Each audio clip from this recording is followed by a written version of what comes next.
We have seen a lot of drama in this year's coaching carousel, but we finally have our first moving piece in terms of a coach hired. After firing Brent Pry, Virginia Tech has now decided to move forward with James Franklin as their head coach. I have a lot of thoughts on this hire, and that's what we're going to talk about today. We're going to talk about how Virginia Tech got to this point and needed a new coach, why Brent Pry was fired, and what the James Franklin hire means to Hokies fans. But before we get started, if you're a big fan of college football, be sure to subscribe to the channel, leave a like if you support today's video, and let me know what player, team, topic, or situation I can cover next. Now let's go ahead and get started and talk about the James Franklin hire. Okay, so obviously speaking, Franklin's arrival in Blacksburg will give the Hokies their most successful coach since Frank Beamer was there. He was a Hall of Famer who retired back in 2015, and he coached for 29 different seasons at the school. It was insane. Since that time, things have not exactly gone according to plan for Virginia Tech, as they have had two different head coaches. The first guy they hired was a coach by the name of Justin Fuente, who had played at Oklahoma and would get his big break as a coach at Memphis, who is a struggling program. After back-to-back 9+ win seasons, he took the Virginia Tech job in 2016, where he went 10-4 with a bowl victory in year one. Granted, most of those guys were Beamer players. After 9-4 in 2017, he would have a gradual fall-off, going 6-7, 8-5, 5-6, and then 5-5 before getting fired. In total, Fuente went 43-31 in Blacksburg, and they moved forward with a different type of head coach next. Instead of an accomplished guy at the Group of 5 level, they went out and got Brent Pry. Odds are, if you're a fan of James Franklin, you probably know who Brent Pry is because he coached under him for quite some time. He was with Franklin at Vanderbilt from 2011 to 2013 and would eventually become the DC for the Nittany Lions in 2016, and he was one of the best defensive coordinators in the country, and he was in the running for the Broyles Award multiple times. He took over as the head coach, and the Hokies went 3-8 in year one, and they missed that last game due to the unfortunate shooting at Virginia. In 2023, Pry started to figure things out as they went 7-6 and won the Military Bowl. There was a good amount of hype going into 2024 with guys like Bayshul Tutin and Kyron Drones, but they stumbled to a 6-7 record, and he was on the hot seat. After an 0-3 start this year, including a drubbing against Old Dominion, he was fired. Pry went 16-24 in about 3.5 years, and was under 500 in conference play. They were one of the first schools to pull the trigger on firing a coach, and now they are the first to hire one. Just in case you need a little bit of background on James Franklin, he was one of the more established coaches in college football, as he had turned around a Vanderbilt team that was struggling, as in 2012 he took them to a 9-4 record and got them in the AP poll for the first time since 1948. He was the first Clark Lee.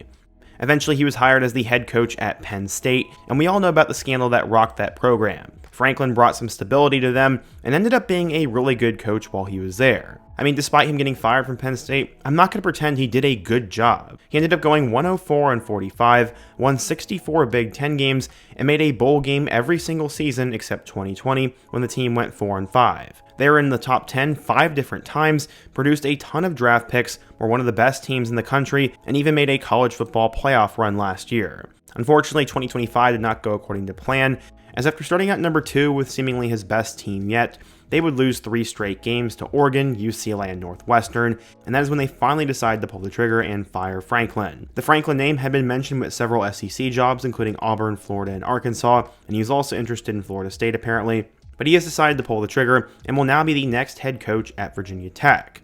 I'm not sure how the buyout's going to work, as apparently Penn State owes him $50 million, so if someone understands that, please let me know down in the comment section below. But back to the news. On Monday, Virginia Tech decided to announce him as the head coach, and he said, quote, "I'm honored and humbled to join the Hokie family.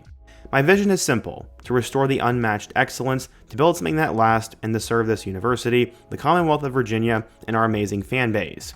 I look forward to getting to work with our players, our staff, and the entire Virginia Tech community."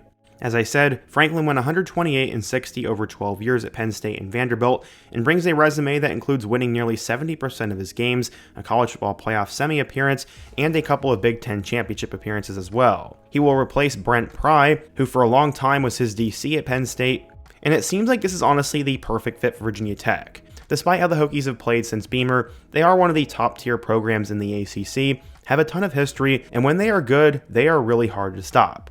The Virginia Tech Hokies actually have a big brand, and now they have finally decided to modernize the program and get NIL and different money going in there. After Brent Pry was fired, their board passed a plan to add $229 million to the athletic department, and that'll go over the next 4 years. They're trying to make the Virginia Tech job more attractive and get a candidate that could immediately make them win. Athletic Director Whit Babcock said, quote, "James Franklin embodies the spirit, vision, and relentless pursuit of excellence that will elevate Virginia Tech football back to the national stage where it belongs. This is a landmark moment for our program, as James is a dynamic leader, a relentless recruiter, and a coach who has proven he can build and sustain elite championship programs. We are thrilled to welcome him and his family to Blacksburg and entrust him with the future of VT football." This is absolutely huge for Virginia Tech, and now Franklin will have an opportunity to regain his status. Ultimately, he was successful while he was at Penn State, but he finished 4-21 against AP top 10 opponents. That is absolutely going to have to change at Virginia Tech, but he'll be facing a different level of competition. Currently, the ACC is sort of struggling, as their top brands are not performing. Miami has not been elite, Clemson is falling off, Louisville's not the same as they used to be, and you never know what Florida State's going to do. While he was at Penn State, he routinely had to face off against Michigan and Ohio State, who were constantly near the top of college football and very, very hard to pick off. Expectations will not only be lower at Virginia Tech, but the kind of teams he will play in competition will also not be as difficult. Virginia Tech has not won double-digit games since 2016, and Franklin's first year will be in 2026, so hopefully he can get them to 10 wins next year, and a decade later they will have finally made the right hire. Babcock said, quote, "Franklin embodies the spirit, vision, and pursuit of excellence that'll elevate Virginia Tech football and bring him to the national stage where it belongs." I think that quote is extremely important, as I truly do believe it will happen. Franklin coached 18 All-Americans, 32 major award winners, 59 draft picks, and at 116 players reached the NFL. That is pretty insane, and Franklin obviously knows how to get talent, but I would say one of the main things is figuring out the coordinators. He has whiffed on a lot of guys, including Andy Kotelnicki, who may have cost him his job at Penn State, but one thing that is for certain is that I think he fits the culture at Virginia Tech potentially a little better than Penn State. Virginia Tech is not expecting top 10 recruiting classes, and that is not what Frank Beamer built them on, and he is just going to be expected to do more with less, and now he's going to have a ton of money to spend on the program and on players. NIL and the portal have revolutionized college football, as we have seen teams go from afterthoughts to really good overnight, and you see that in the ACC with teams like Georgia Tech, Virginia, and SMU getting good out of nowhere. And man, with the resources, tradition, and a coach like Franklin, I feel like Virginia Tech should be near the top of the ACC and back to where they belong. In 2024, he reached 100 wins at Penn State and became one of just 7 active FBS coaches with 100 or more wins at their current school, and that also included Kirk Ferentz, Dabo Swinney, Mike Gundy, Kyle Whittingham, Troy Calhoun, and Kirby Smart. Personally, I think the Franklin hire was as close to a home run for Virginia Tech as they could have gotten, and if you're looking for a quick turnaround in Blacksburg, I think he is their guy. He will definitely stabilize them, make them more competitive, bring more talent, and please Hokies fans, but I will say, we already know what his ceiling is. He may not be able to win the biggest games, but I think the expectation is just for the program to get better and get to the college football playoff here at some point. That's all Hokies fans want, and in that case, I think they made the right hire, and I'm curious to see how Franklin will do there. But what do you guys think? If you're a Hokies fan, what do you think of the James Franklin hire? How do you think he will do, and what other topics should I cover next? Be sure to let me know down below, leave a like if you want to support today's video, subscribe if you're new, and check out one of the videos on the end screen. Hope to see you guys again soon, but until next time, peace.